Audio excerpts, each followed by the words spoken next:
Good day, colleagues, and welcome to this presentation on research ethics. My name is Maistry, and I'm from the University of KwaZulu-Natal. I've been working with Masters and PhD students for the last 15 years. And if you want information on my full academic profile, you can find that information and the link on this slide. You will recall that the Strengthening Postgraduate Supervision course has four major themes, one being power relations in supervision, the second one is the importance of scholarship, the third is supervisory practices, and the fourth is research supervision processes.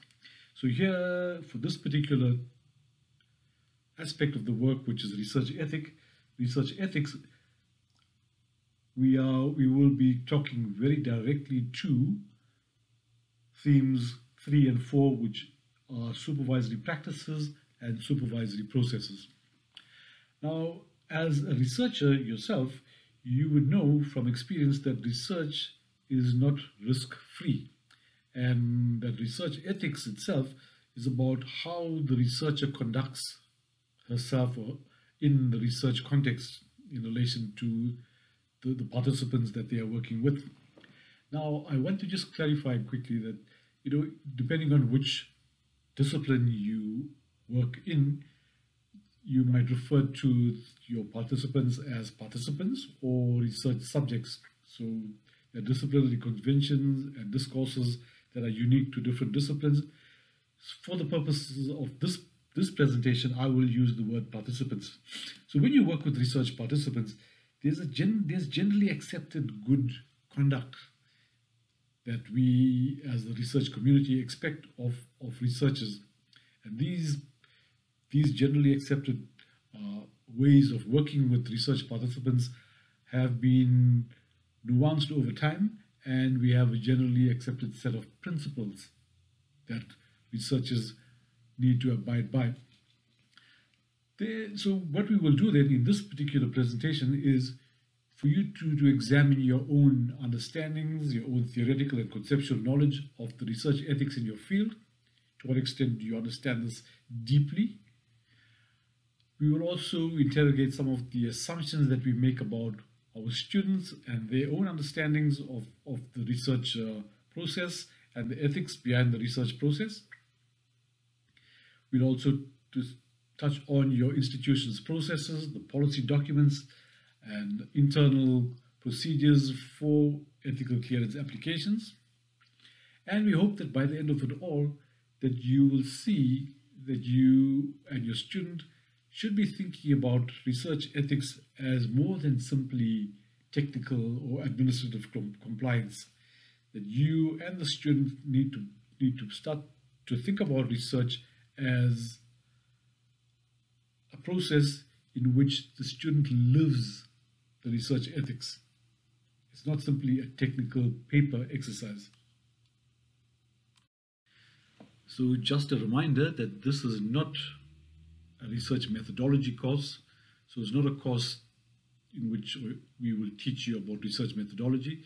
So in this presentation, I won't be teaching you about research ethics or research ethic principles. We're assuming that you know this already. But it is a course in which you will start to think about how you would induct your students into the world of research, and how they need to pay attention to this particular important aspect of their work as researchers. That means how they conduct themselves in an ethical manner. Now, I want to now talk very briefly about contemporary debates in research ethics that are taking place in the South African context. While they are generally accepted research principles or research ethics principles, what we find is that the field is quite a contested field. In 2019, there was an article entitled "Age and Education-Related Effects on the Cognitive Functioning in Colored South African Women." This article was published in an academic journal. It received much criticism, so much so that the journal eventually withdrew this article. In 2020, an article by Professor Nicolina Truss entitled "Why Are Black South African Students Less Likely to Consider Studying Biological Sciences" was also received much criticism. And here, the journal, which is the South African Journal of Science, decided to invite comments from academics across the country, across the world basically, to comment on this article, on the ethicality of this article. And here we had experienced academics, right, taking very, very different positions on this. So maybe the point that I'm trying to make here is this, that the field of research ethics is quite contested. And your student, as the novice researcher, is entering into this field. And it's important for you as supervisor to alert your students to the various dimensions of the different debates and how research ethics, while having generally accepted principles, can be quite controversial. So in a sense, you want to safeguard yourself, safeguard the student, safeguard the institution, and other possible fallout that might happen should you and your student not be well versed in terms of what the research ethics requirements are, or the norms and conventions of your discipline are.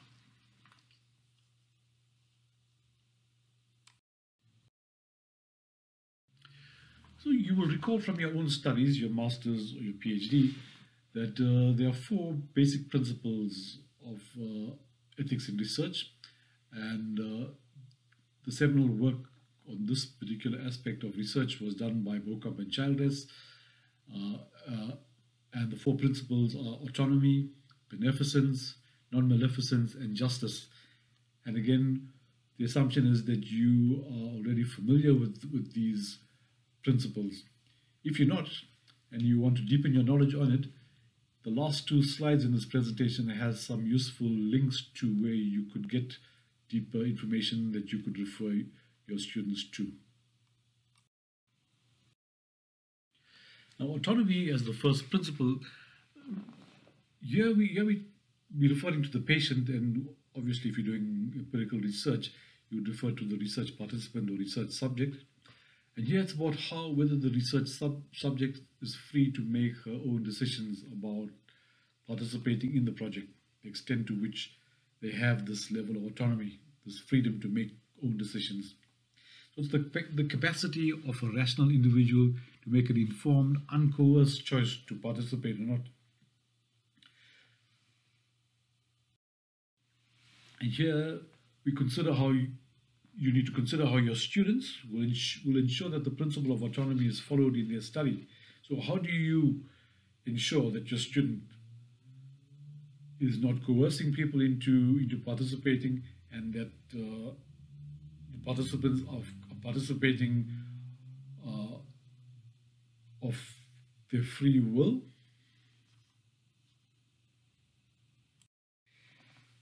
There may be instances where your research participants, where autonomy is not possible, and research participants are not in a position to make autonomous decisions. So under what circumstances would that be? And these are usually circumstances where the subject or the participant lacks legal competence to make a decision for themselves. So if you're dealing with very young children, toddlers who don't understand research, and can't comprehend what is being said to them, patients with mental retardation or severe psychological difficulties or challenges, in such instances, autonomy is not completely possible. And in this instance, you would ask your student, well, what do you do as researcher to be able to ensure that there's still ethical conduct as the research process unfolds? Now, it's important for you, given that people work in very different disciplines, that you expose your students to literature that speaks to how one would approach such circumstances where autonomy is not possible. What have previous researchers and established researchers in the field basically, what what processes do they use to ensure that the research is conducted in an ethical fashion? Now, there are also instances where autonomy is not relevant in a research study, and these may be studies that do not deal directly with human subjects or animals. These could be studies of text, newspaper articles, discourse studies of textbooks. It's basically information that's already in the public domain, that's freely available. And these would be such studies that where autonomy is not really relevant.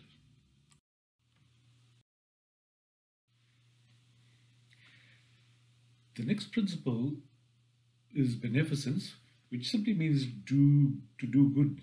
Here the practitioner, the researcher, acts in the best interest of the patient, regardless of the personal self-interest of the researcher. Right? So here it requires that the researcher exercise compassion and understanding of the participant's value system, that each person might have a difference in the way, in what they prefer. Okay, it's about assessing and weighing up the benefits against the risks of doing particular research. So there might be instances where beneficence does not underpin research. So in medical research, for example, or in cases, so for example, where a cancer patient is diagnosed with malignant cancer, and chemotherapy, for example, might not have a lasting effect. So while chemotherapy might have a short-term benefit, the long-term benefits are not there for the patient. So here again, what we would request then is that you, as the researcher, when beneficence does not underpin the research, it's important for you to be able to direct your students to relevant literature in the field that will guide them in terms of how to proceed with ethical behavior as it relates to beneficence. With regard to maleficence or non-maleficence, and the guiding principle here again, the guiding issue here is first do no harm. So you would have to sit with your novice research student, your master's or PhD student, and consider ways in which the research, your student will ensure that their studies do no harm. Now again, we have to ensure that we have to be careful about not assuming that our students understand these. So what measures would you put in place, you and your student would put in place to ensure that the design of the research does not bring harm to the participants? Another way of thinking about this would be to say, well, how would you wish to be treated if you were the participant?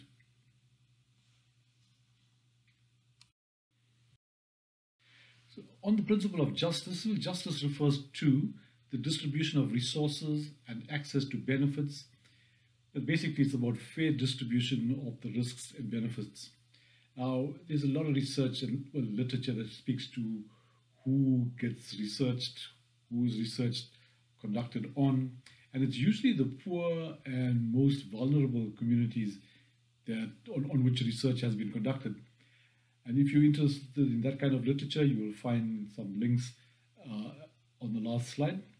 So here, as supervisor, you and your student will have to carefully consider who's included in the population, who's excluded, how do the benefits of the study accrue to the participants in the study, what measures would you put in place to indicate how the findings of the study or any other outcomes of the study gets distributed to the participants in the study.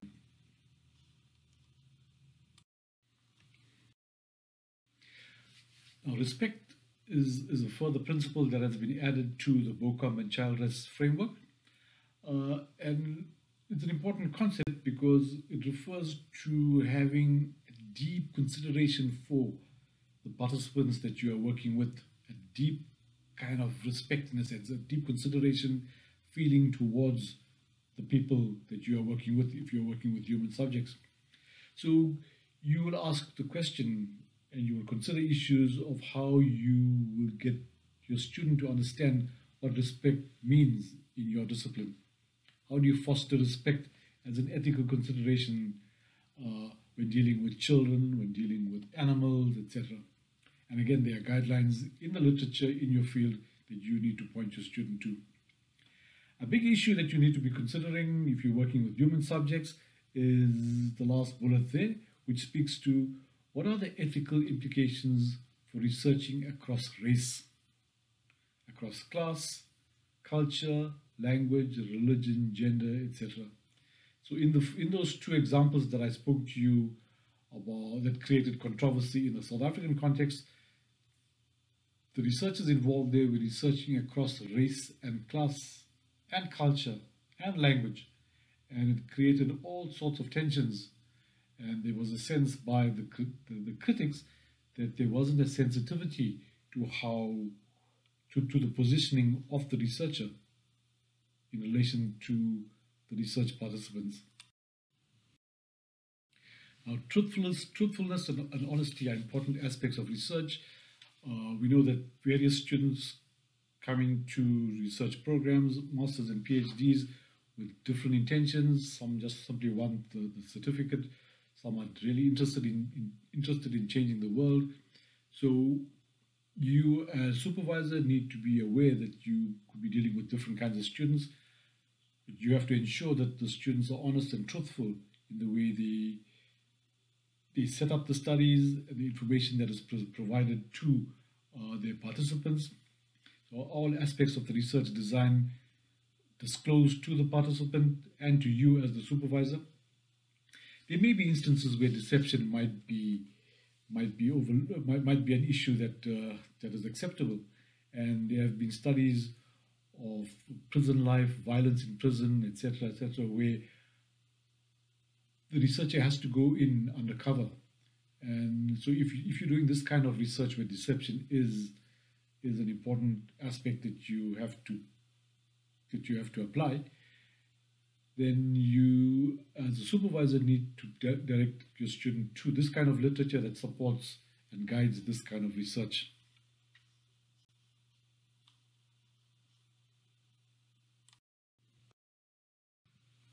On this slide, I've simply presented to you two links to introductory videos on research ethics. If you are on the Strengthening Postgraduate Supervision website, the links can also be found there. Now, the research principles that Bocom and Childress developed in 1979 came out of studies that have happened in the past. In fact, there are some really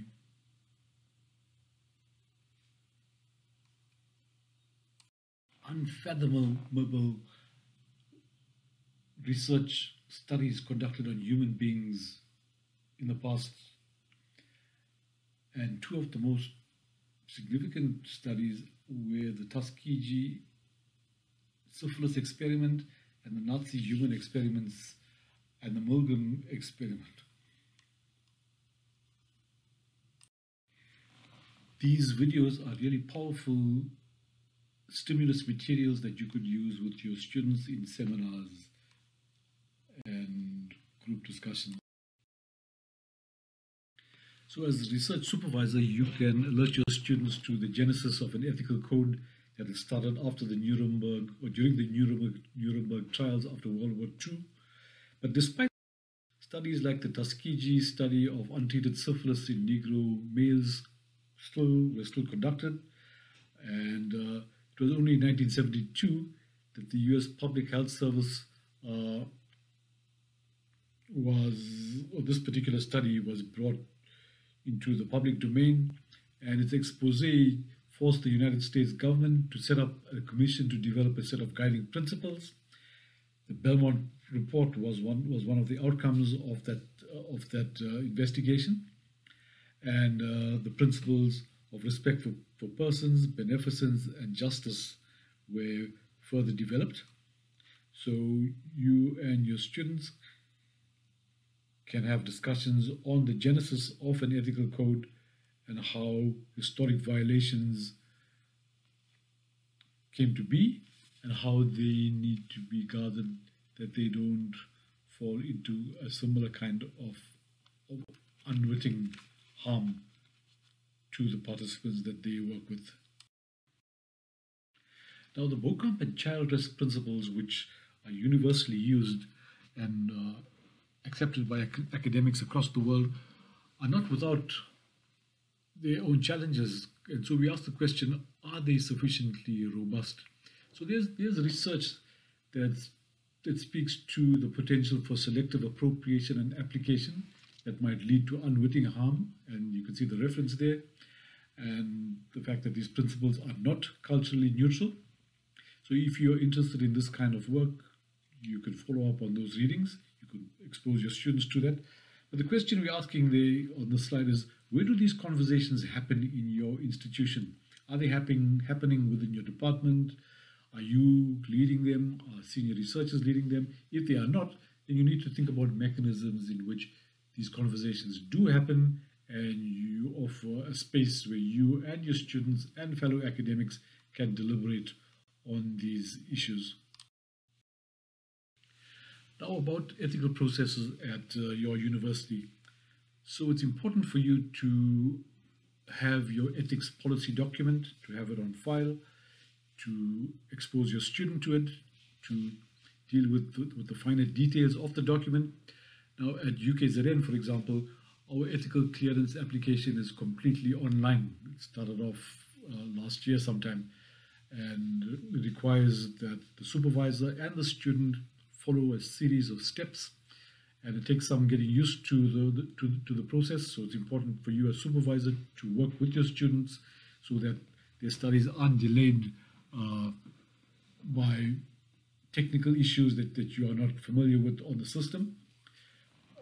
Importantly, the question you might want to engage your student with is, what's the purpose of the ethical clearance application process? Who is served by it? And we know that there are multiple stakeholders in this research endeavor. It's the student, it's yourself as supervisor, it's the university, and it is the participants. And all of them are served by these processes in different ways. And these discussions should be happening with you and your students. You might want to assess the strengths and shortcomings of the ethical clearance process in your university. For many years at UKZN, we struggled with long delays in turnaround times with regard to ethical clearance applications, and students were being held back. We managed to refine the system somewhat, but there are always glitches that seem to happen. So it's important for you to have these discussions with fellow colleagues at your formal meetings, so that these kinds of issues are taken up by your management. On the question of does it take the context of the study and principles of ethical research into account, or is it generic? So are these policies discipline specific, or are they generic policies? Now, at UKZN, we have a special research ethics committee for biomedical research, for animal research, and human and social sciences research. So these are different committees within the university system. So clearly, the university has realized that there are different kinds of research that happens in the world, and that these specialist committees, or having specialist committees, better serve these different audiences. So to you as the new supervisor working with your students, it's important for you to understand your research policy, your research ethics policy, and the different processes that your own university has set up. An important document that your student has to prepare would be the informed consent letter. And here, as supervisor, you would have these discussions with your student as to what the purpose of this document is, what information should be included in this informed consent letter. And there's a lot of fine-grained detail. So what the University of KwaZulu-Natal has done, for example, is to prepare a very comprehensive template that covers the key issues that should be in the informed consent letter. And if you go to the UKZN website, the research office website, you will find a template of the informed consent letter which you could refer your student to. Comments? I'm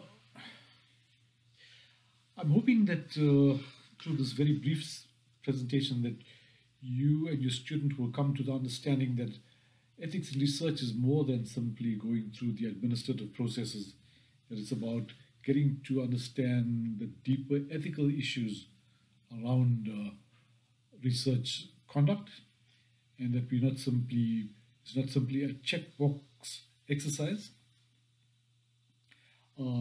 that there are some general ethical principles that Beauchamp and Childress have put together and have been long-standing, but that there are also discipline-specific nuances that you might have to consider, and your particular discipline might have its own norms and conventions and principles that it might have adapted over the years.